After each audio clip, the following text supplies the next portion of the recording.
Assalamualaikum warahmatullahi wabarakatuh. Perkenalkan, aku Sofia Aziza, mahasiswi dari Pendidikan Matematika Universitas Islam Malang. Dalam video kali ini, aku akan membahas tentang materi yang ada pada mata kuliah Filsafat Pendidikan Matematika. Salah satu materinya yaitu materi yang berkaitan dengan teologi dan matematika. Saya akan membahas tentang matematika dalam perspektif Al-Quran. Jadi, bagaimana sih matematika itu di dalam Al-Quran? Apakah ada ayat-ayat Al-Quran yang membahas tentang konsep-konsep matematika? Nah, sebelum kita membahas sebelum kita membahas kaitannya antara matematika dengan Al-Quran, sebaiknya kita membahas dulu Al-Quran dan Sunnah serta matematika. Apa pengertiannya? Baik, langsung saja. Yang pertama yaitu Al-Quran dan Sunnah. Al-Quran dan Sunnah merupakan sumber pendidikan di dalam Islam. Al-Quran dan Sunnah diyakini mengandung kebenaran yang mutlak, yang bersifat transendental, universal, dan eternal. Sehingga kedua sumber ini akan dapat terus memenuhi kebutuhan manusia kapan saja dan di mana saja. Ilmu tentang Islam yang bersumber pada Al-Quran dan Sunnah semestinya tidak diposisikan pada tempat tersendiri terpisah dari rumpun ilmu lainnya, melainkan seharusnya diletakkan sebagai sumber ilmu. Dengan posisinya seperti ini, maka berbagai cabang ilmu pengetahuan selalu dapat dicari sumbernya dari Al-Quran dan Sunnah, seperti ilmu matematika yang dikembangkan atas dasar sumber Al-Quran dan Sunnah serta hasil observasi, eksperimen, dan penalaran logis. Sedangkan untuk matematika itu merupakan ilmu yang tidak dapat terlepas dari kegiatan kehidupan sehari-hari manusia. Banyak sekali kegiatan manusia yang berhubungan dengan matematika.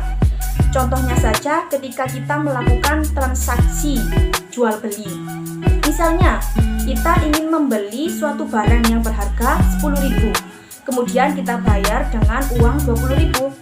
Kita mendapatkan kembalian 10.000. Nah, menurut saya di dalam transaksi tersebut itu terdapat materi matematika, yaitu tentang operasi pengurangan, di mana kita membayar 20.000, kemudian diambil oleh si penjual sebanyak 10.000 dan kita mendapat kembalian 10.000. Lah, itu sama halnya dengan 20 dikurangi 10 sama dengan 10. Jadi seperti itu. Nah, untuk bisa mengaitkan antara matematika dengan Islam, maka kita harus mengetahui terlebih dahulu apa itu matematika dan bagaimana sifatnya. Menurut Ismail dan kawan-kawan, matematika itu merupakan ilmu yang membahas angka-angka dan perhitungannya, membahas masalah-masalah numerik, mengenai kuantitas dan besaran, mempelajari hubungan pola, bentuk dan struktur, sarana berpikir, kumpulan sistem, struktur, dan alat. Nah, selain mempelajari pengertian dari matematika itu sendiri, akan lebih baik jika kita juga mengetahui bagaimana sifat dari matematika itu sendiri. Sifat atau karakteristik dari matematika terdiri dari objek matematika abstrak, memiliki simbol yang kosong dari arti, bertumpu pada kesepakatan, berpola pikir deduktif, konsisten dalam sistemnya, dan memperhatikan semesta pembicaraannya.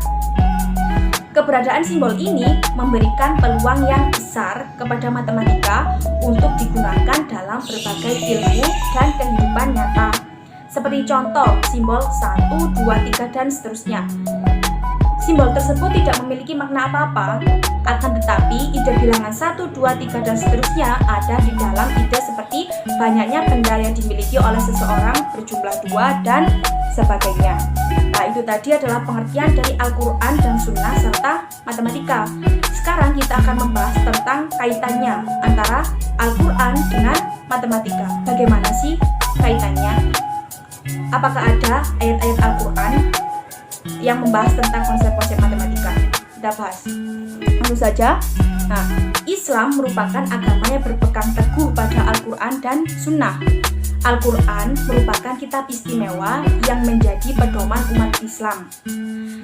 Hal ini berarti umat Islam dalam menjalani kehidupan sehari-hari tidak pernah terlepas dari adanya Al-Quran. Di dalam Al-Quran tidak hanya memuat tentang pedoman dalam beribadah saja, namun juga memuat tentang ilmu pengetahuan Islam yang menjadikan Al-Quran dan Sunnah sebagai salah satu sumber ilmu. Salah satunya yaitu menjadikan Al-Quran sebagai sumber ilmu dalam bidang matematika. Terdapat beberapa kajian matematika di dalam Al-Quran yang menjelaskan tentang ilmu pengetahuan. Salah satunya di dalam Al-Quran terdapat penjelasan tentang konsep-konsep matematika seperti barisan, himpunan, dan lingkaran. Nah, jadi di dalam ayat Al-Quran itu tidak hanya membahas tentang pedoman beribadah saja, tapi juga membahas tentang konsep-konsep matematika. Banyak sekali ayat-ayat Al-Quran yang membahas tentang konsep matematika. Ayat-ayat apa saja itu? Nah, ayat-ayat Al-Quran tentang yang pertama, ayat Al-Quran tentang barisan, yaitu ada pada Quran Surat Al-Fatir ayat 1, Quran Surat Al-Mulk ayat 3, Quran Surat Al-Kahfi ayat 2. Itu adalah tentang ayat Al-Quran tentang barisan. Selanjutnya ayat Al-Quran tentang himpunan. Yang pertama yaitu ada pada Quran Surat Al-Waqiah ayat 7-10 dan Quran Surat Al-Fatihah ayat 7. Yang selanjutnya yaitu ayat Al-Quran yang membahas tentang konsep matematika lingkaran, yaitu ada pada Quran Surat Al-Hajj ayat 29. Itu tadi adalah beberapa ayat-ayat Al-Quran yang membahas tentang konsep-konsep barisan, himpunan, dan lingkaran. Sekarang kita bahas satu persatu. Yang pertama yaitu konsep matematika barisan. Barisan adalah urutan bilangan yang memiliki pola tertentu. Setiap bilangan yang ada pada barisan tersebut merupakan suku dalam barisan itu sendiri. Di dalam Al-Quran sesungguhnya telah terdapat penjelasan tentang konsep barisan, seperti yang ada pada firman Allah Subhanahu wa Ta'ala. Yang pertama yaitu ada pada Quran Surat Al-Fatir ayat 1, yang artinya, segala puji bagi Allah, pencipta langit dan bumi, yang menjadikan malaikat sebagai utusan-utusan untuk mengurus berbagai macam urusan, yang mempunyai sayap. Masing-masing ada yang 2, 3, 4. Allah menambahkan pada ciptaannya apa yang dikehendakinya. Sesungguhnya Allah Maha Kuasa atas segala sesuatu di dalam segala sesuatu. Di dalam ayat tersebut terdapat konsep materi barisan yang ada pada kalimat yang berbunyi malaikat sebagai utusan-utusan untuk mengurus berbagai macam-macam urusan, yang mempunyai sayap. Masing-masing ada yang 2, 3, dan 4. Nah, kalimat 2, 3, dan 4 ini jika dituliskan akan menjadi sebuah barisan, yaitu barisan 2, 3, dan 4. Yang selanjutnya yaitu konsep barisan yang ada pada ayat Quran Surat Al-Mulk ayat 3, yang artinya, yang telah menciptakan 7 berlapis-lapis. Kamu sekali-kali tidak melihat pada ciptaan Tuhan yang Maha Pemurah sesuatu yang tidak seimbang. Maka lihatlah berulang-ulang. Adakah kamu lihat sesuatu yang tidak seimbang? Nah, di dalam ayat di atas menjelaskan tentang lapisan-lapisan langit yang mengikuti barisan bilangan real, yaitu sesuatu fungsi yang terdefinisi pada bilangan asli n yang beranggotakan 1, 2, 3 dengan range termuat pada himpunan real. Yang selanjutnya yaitu konsep barisan yang ada pada ayat Quran Surat Al-Kahfi ayat 22, yang artinya, nanti ada orang yang akan mengatakan jumlah mereka adalah 3 orang, yang keempat adalah anjingnya, dan yang lain mengatakan jumlah mereka adalah 5 orang, yang keenam adalah anjingnya, sebagai terkaan terhadap barang yang gaib. Dan yang lain lagi mengatakan jumlah mereka 7 orang, yang ke-8 adalah anjingnya. Katakanlah, Tuhanku lebih mengetahui jumlah mereka. Tidak ada orang yang mengetahui bilangan mereka kecuali sedikit. Karena itu, janganlah kamu, Muhammad, bertengkar tentang hal mereka, kecuali pertengkaran lahir saja. Dan jangan kamu menanyakan tentang mereka, pemuda-pemuda itu, kepada seorang pun di antara mereka. Nah, Dari terjemahan ayat tersebut, maka kita dapat membayangkan bahwa ada seseorang yang mencoba memahami terjemahan tersebut. Maka kita dapat membayangkan bahwa ada seseorang yang mencoba menerka-nerka jumlah dari Ashabul Kahfi atau para pemuda dan anjing mereka. Sementara jumlah yang pasti yang mereka ketahui adalah anjingnya yang berjumlah 1 ekor. Sementara jumlah para pemudanya masih menjadi tanda tanya. Jika kita kaitkan dengan matematika, maka dapat membuat notasinya sebagai berikut. Jadi, suku N itu sama dengan N plus 1, di mana N adalah jumlah pemuda yang masih menjadi pertanyaan, sedangkan 1 adalah anjing mereka. Contohnya yang tadi ada suku ketiga, jadi U3 sama dengan 3 plus 1 sama dengan 4. Seperti yang tertera di ayat tersebut, jika jumlah mereka 3, maka yang keempat adalah anjingnya. Kemudian U5 sama dengan 5 plus 1 sama dengan 6. Seperti yang tertera di ayat tersebut, jika jumlah mereka 5, maka yang keenam adalah anjingnya. Kemudian U7 sama dengan 7 plus 1 sama dengan 8. Nah, seperti yang tertera di ayat tersebut, jika jumlah mereka 7, maka yang ke-8 adalah anjingnya. Jadi U7, misalnya tadi U3, U5, U7, lah itu adalah suku ke-3, suku ke-5, dan suku ke-7. 3 itu adalah orangnya. Misalnya U3 sama dengan 3 plus 1. Nah, itu 3 itu adalah orangnya, sedangkan 1 itu adalah anjingnya. Jadi 3 plus 1 sama dengan 4. Seperti itu. Untuk ayat selanjutnya yaitu ayat Al-Quran tentang konsep himpunan. Himpunan itu sendiri merupakan kumpulan objek yang dapat didefinisikan dengan jelas, sehingga dengan tepat dapat diketahui objek yang termasuk himpunan dan yang tidak termasuk dalam himpunan tersebut. Di dalam ayat Al-Quran sesungguhnya telah terdapat penjelasan tentang konsep himpunan yang seperti yang ada pada firman Allah Subhanahu wa taala. Yang pertama yaitu ada pada Quran surat Al-Waqiah ayat 7 sampai 10 yang artinya, dan kamu menjadi 3 golongan, yaitu golongan kanan, alangkah mulianya golongan kanan itu, dan golongan kiri, alangkah sengsaranya golongan kiri itu, dan orang-orang yang beriman paling dahulu. Nah, di dalam ayat tersebut Allah menunjukkan ada 3 himpunan, diantaranya yaitu golongan kanan, yaitu golongan yang mulia, golongan kiri, yaitu golongan yang sengsara, serta golongan orang, dan yang terakhir adalah golongan orang-orang yang beriman paling dahulu, yaitu orang-orang yang taat terhadap umat nabi-nabi terdahulu sebelum Nabi Muhammad SAW. Nah, kemudian terdapat juga golongan-golongan kecil dari orang-orang terdahulu, yaitu umat-umat Nabi Muhammad yang beriman dan bertakwa. Jika digambarkan pada diagram Venn, maka akan menjadi seperti yang ada pada slide di atas. Ya, diagram Venn yang digambarkan dalam ayat di atas adalah A itu merupakan golongan Nabi dan umatnya yang beriman, B merupakan golongan kanan. Maka perpaduan A dan B adalah B, golongan kanan. A gabungan dari B atau golongan kiri, dalam artian A gabungan B ini adalah orang-orang yang tidak termasuk pada golongan Nabi dan umatnya yang beriman dan golongan kanan. Nah, mereka disebut sebagai golongan kiri.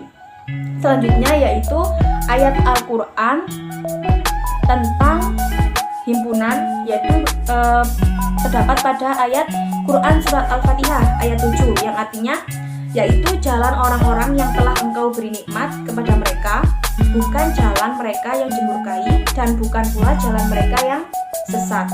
Nah, diagram Venn yang digambarkan dalam ayat di atas adalah bentuk penggabungan himpunan A yang merupakan golongan orang-orang yang beriman dan himpunan B merupakan orang-orang yang kafir. Sedangkan A irisan B adalah orang-orang yang munafik, yaitu orang yang beriman tetapi memiliki sifat-sifat orang kafir.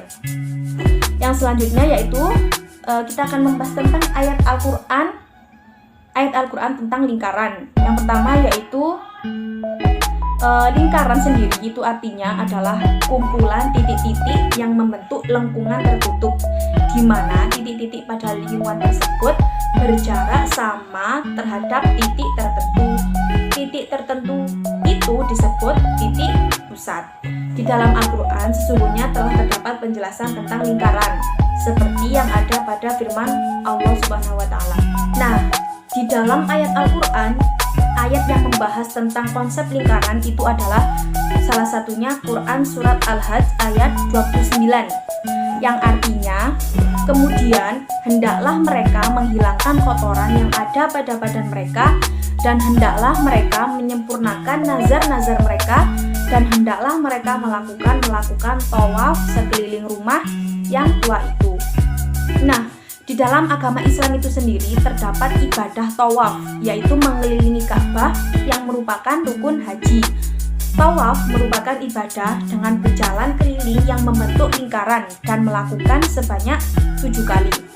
Hal ini berkaitan dengan adanya rumus lingkaran, yaitu rumus luas atau keliling lingkaran, yang selalu menggunakan alat ukur yang disebut dengan pi, yang besarnya 22/7 atau 3,14. Angka 22 dan 7 ini memiliki korelasi dengan ibadah haji dan rukun tawaf. Surat yang artinya haji adalah surat ke-22, yaitu Al-Hajj. Tawaf membentuk lingkaran sebanyak 7 kali. Ini merupakan kombinasi angka 22 dan 7 yang sama dengan pi lingkaran. Nah, itu tadi adalah beberapa ayat-ayat Al-Quran yang membahas tentang konsep-konsep matematika barisan, himpunan, dan lingkaran. Yang saya bahas tadi itu adalah hanya beberapa, tidak semua saya bahas dalam video ini, karena ayat-ayat yang membahas tentang konsep matematika di dalam Al-Quran itu sangat banyak. Tidak hanya yang sudah saya bahas tadi, tetapi masih banyak lagi yang konsep-konsep matematika yang dijelaskan di dalam Al-Quran. Nah, dunia sekarang ini telah memasuki abad 21, yaitu abad yang tidak pernah terlepas dari adanya teknologi dan informasi. Abad tersebut memiliki persepsi bahwasannya di dalam Al-Quran hanya dijelaskan tentang ilmu-ilmu agama dan bagaimana secara Islam saja. Padahal sesungguhnya di dalam Al-Quran juga terdapat penjelasan tentang sains, teknologi, dan lain sebagainya.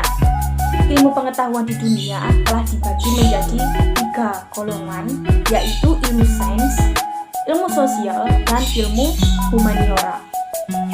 Terdapat juga di dalam Al-Quran ilmu matematika. Banyak sekali kajian matematika yang ada pada ayat di dalam Al-Quran yang menjelaskan tentang konsep-konsep matematika, seperti yang telah saya jelaskan tadi di awal. Dengan adanya hal tersebut, dapat dikatakan bahwa matematika itu juga bersumber dari Al-Quran.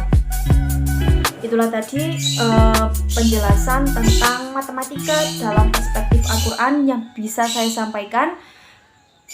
Semoga bisa bermanfaat dan semoga bisa menjadikan sebuah pengetahuan baru bagi Anda semua. Dan saya memohon maaf apabila ada kata-kata atau perbuatan saya yang kurang baik dalam video kali ini. Terima kasih sudah menonton. Jangan lupa like, komen, dan subscribe. Terima kasih. Sekian. Wassalamualaikum warahmatullahi wabarakatuh.